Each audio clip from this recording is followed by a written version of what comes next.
Today we will consider series with elements that are non-positive.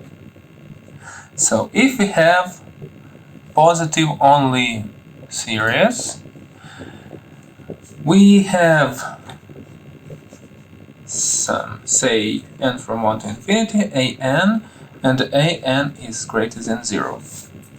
Then we add these elements, first, second, third, and so on. We add them, we get some sum, and it is either convergent or divergent. So, if we have a series, say Bn, and Bn can be less than 0 and Bn can be greater than 0. So, this time we'll get something like this. First, second, third, fourth, fifth, and so on. B1, B2, B3, B4, B5, and so on. So, how do we deal with this case? Actually, there are two types of convergence. First one is absolute. So, if we have that sum n from 1 to infinity, absolute value of an converge. So, if we have some series, positive series, that converge, if we take some elements and make them negative, sum will decrease, but convergence won't be affected. So, if this is some number s, then sum n from 1 to infinity, an will be sum s prime, which will be less than s, because sum of elements will be negative. But if we have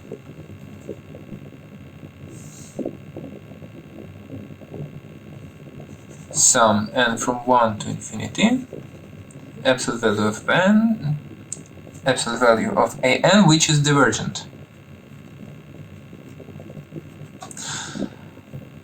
then we can talk about relative convergence. What's that? It means that we have some series that will diverge. That will be divergent. But if we take some of these elements and make them negative, then sum n from 1 to infinity, an will be convergent. Because we have infinity, but we make sum of elements be negative, and so if we add negative elements, this means we decrease this sum. So if we decrease this sum enough, we can have convergent sum. And third case, we can have totally divergent series. It means that sum n from 1 to infinity is an is divergent. Let's formulate an algorithm. So, first step is to check for absolute convergence. If we have that sum n from 1 to infinity, the absolute value of n is convergent, then series itself without absolute value will also be convergent.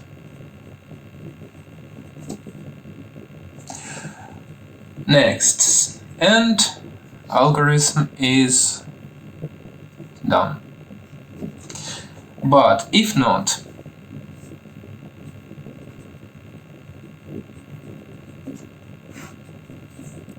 if it is divergent, we check sum n from 1 to infinity an. How do we do this? We have a specific test, Leibniz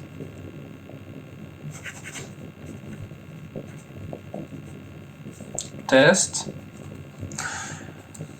which tells us that sum n from 1 to infinity minus 1 power n an will be convergent if first condition that an tends to 0 when n tends to infinity, and second condition that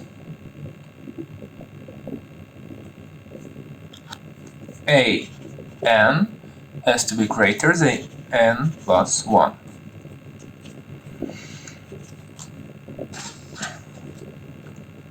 So if we have this Leibniz test true, then series will be relatively convergent. If not, then it won't be convergent at all.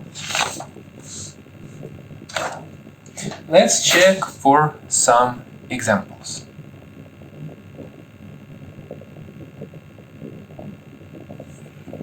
Let us have sum n from 1 to infinity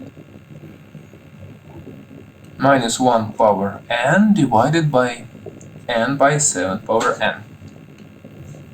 So we have an is minus 1 power n divided by n by 7 power n, and absolute value of n will be, absolute value of an will be 1 over n 7 power n. Let us test this series using D'Alembert's test or ratio test. So if you have to check some absolute value of an, you can use every test that we used before. Ratio test, integral test, root test, comparison tests, any test. Okay, so we check limit n tends to infinity, absolute value an plus 1 divided by an. We have 1 over n plus 1 7 power n plus 1 divided by n 7 power n. Don't forget the limit. 1 divided by. So here we'll get limit n to infinity n 7 power n divided by n plus 1 7 power n plus 1. If we cancel some of these elements, we get limit n to infinity n by 7 n plus 1, which will give us 1 over 7, which is less than 1. So this series will be absolutely convergent.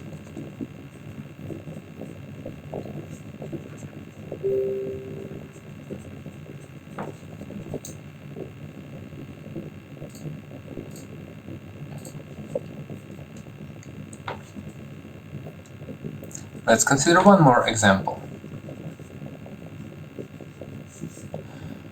Let us have set sum n from 1 to infinity minus 1 power n divided by 2 power n 1 plus 1 power n square has to be checked for convergency. So first step, we check absolute convergency. So an is minus 1 power n divided by 2 power n 1 plus 1 over n square.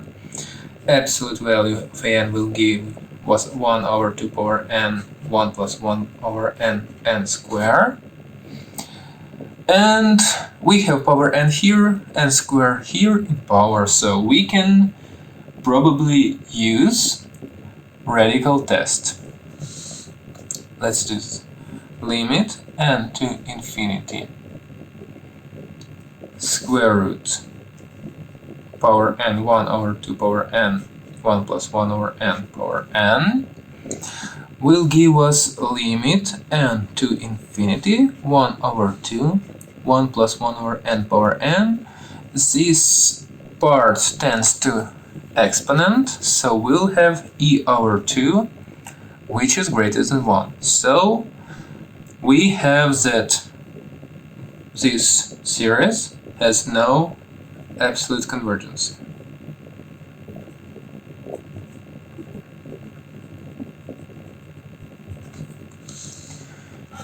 Let's test for relative convergence.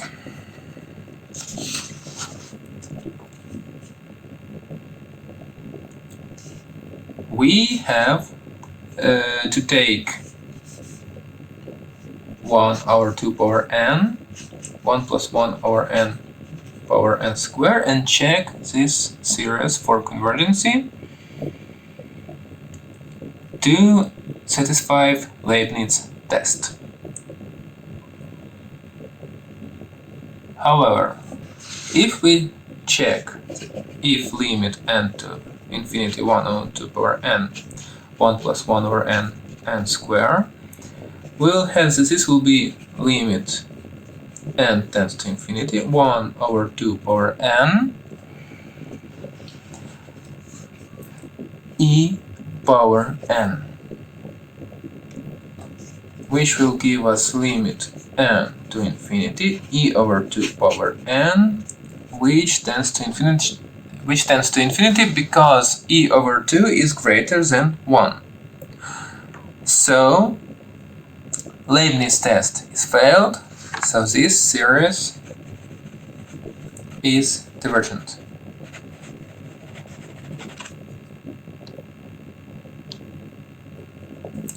One more example.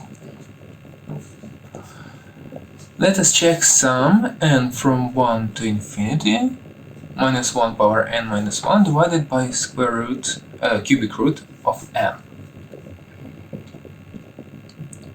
Now, let's check an minus 1 power n minus 1 cubic root of n, absolute value of an 1 over cubic root of n, and we have the sum 1 over cubic root of n will be divergent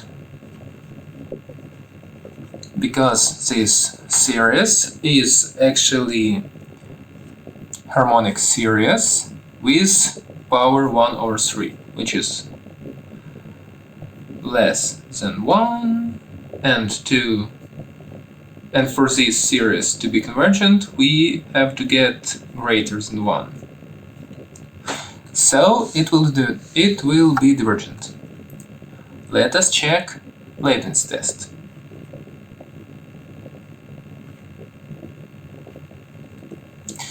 If we check Leibniz test, then we will get that first limit n to infinity 1 over cubic root n is 0. Well, it's quite obvious, I hope.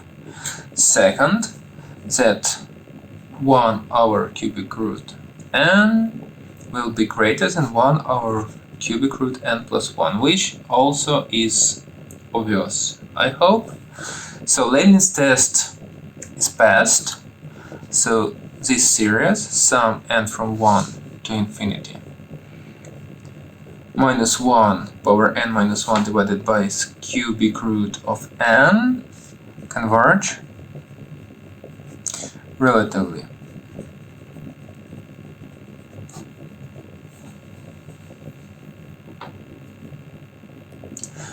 Sometimes we have to find sum of series. Let us check. it will be number 4. If series sum n from 1 to infinity n square over n power 6 plus 1 is convergent, and how many elements of the series we have to compute to get the result with error that does not exceed 10 in power minus 2. So let us check whether the series will be convergent. An is n square over n power 6 plus 1. It's greater than 0 always. So we can use, for example, second comparison test, which will give us that an is equivalent to, that's equal to n square over n power 6 plus 1 will be equivalent to n square over n power 6, which will be 1 over n power 4, which will be convergent. That means that this initial series will be convergent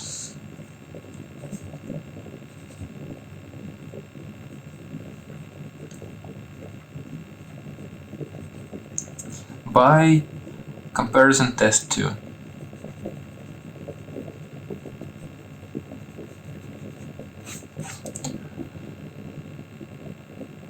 Now, let us calculate, or better to say estimate, remainder of the series.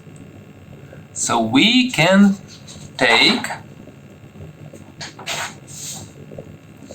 some function f of n, which will be n squared divided by n power 6 plus 1. Transform it to f of x, which will be x squared over x power 6 plus 1. So for x greater or equal 1, well, we start from 1, so we have to take x equal x from 1. So this function has to be monotonic and has to be decreasing. So about the fact that it has to be decreasing, so we have power 2 in numerator, power 6 in denominator, so it's quite obvious. F of n will decrease. About monotonity, we have to find derivative. F derivative of x will be 2x 1 minus 2x power 6 divided by x power 6 plus 1 square. And it always be less than 0 where x, for x greater or equal 1.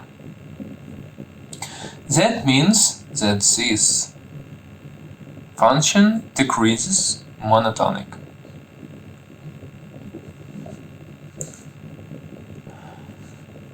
Now, if we have sum n from 1 to infinity an, this means this sum will be less or equal than integral from n to infinity an,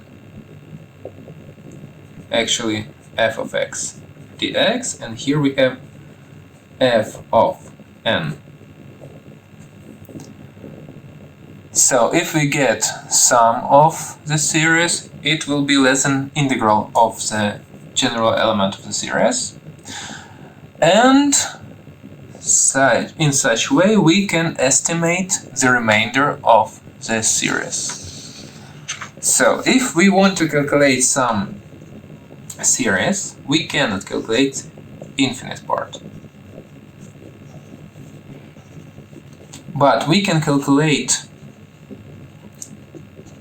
first n elements, and after that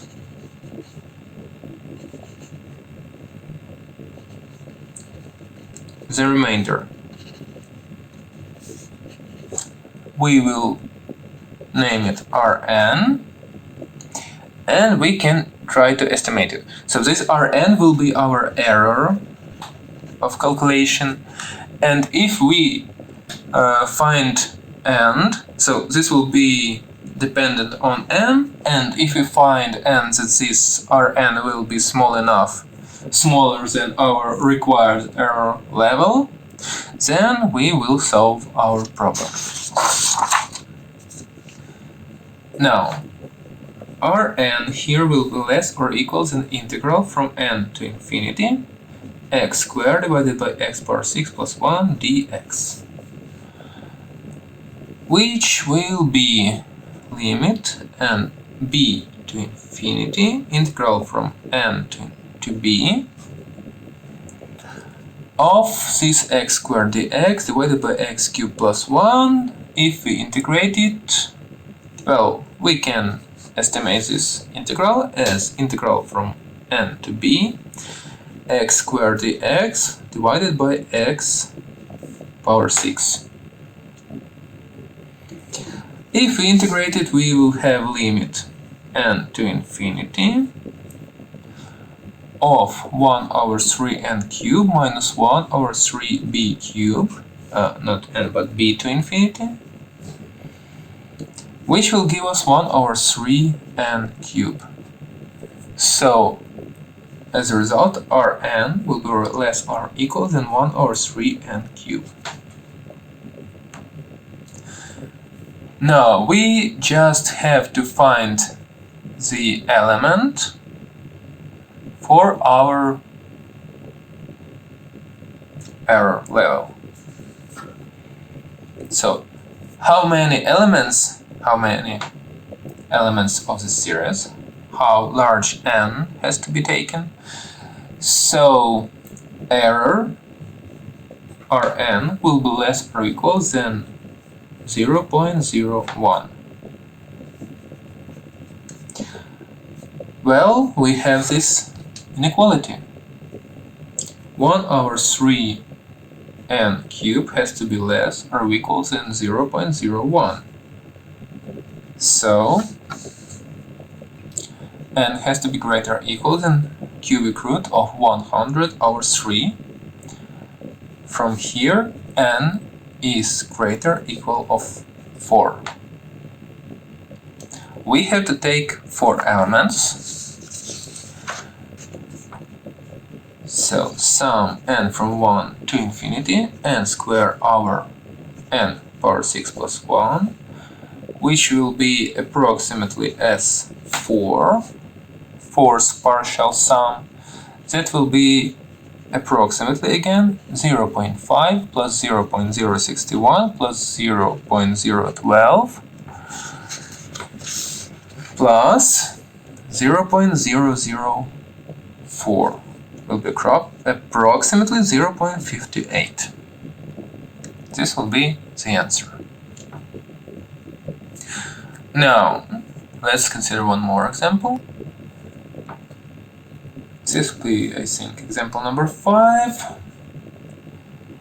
If we have series in form n minus 1 power n minus 1 divided by 2n plus 1 cube, and from 1 to infinity, we can use Leibniz test, actually corollary from Leibniz test, which tells us that that this remainder Rn will be less or equal than absolute value n plus 1, and absolute value here also.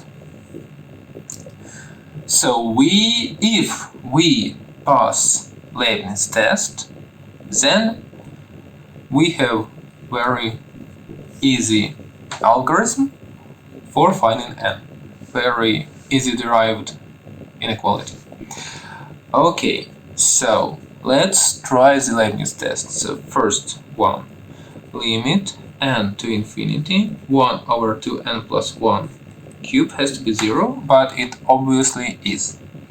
Second one, that 1 over 2n plus 1 cube has to be greater than 1 over 2n plus 3 cube, which is also, I think, obvious. So Leibniz test is passed. And we can use Rn. We can use an plus 1 to estimate Rn. So absolute value of Rn will be less or equal than 1 over 2n plus 3 cube. And let us have error level same as in previous problem. So absolute value of Rn has to be less than 0.01. If we check this, then we have that 1 over 2n plus 3 cube has to be less than 0.01. And if we solve this inequality, we have that 2n plus 3 cube we have to be greater than 100. So we just flip this two. So 2n plus 3 has to be greater or equal than cubic root of 100. So n is greater or equal cubic root of 100 minus 3 divided by 2. So if we calculate this, we have that n is greater or equal of 1. So it's enough to take only first element to achieve this error level. So we have that sum n from 1 to infinity minus 1 power n minus 1 divided by 2n plus 1 power 3 can be approximated by S1, which is approximately 0.04.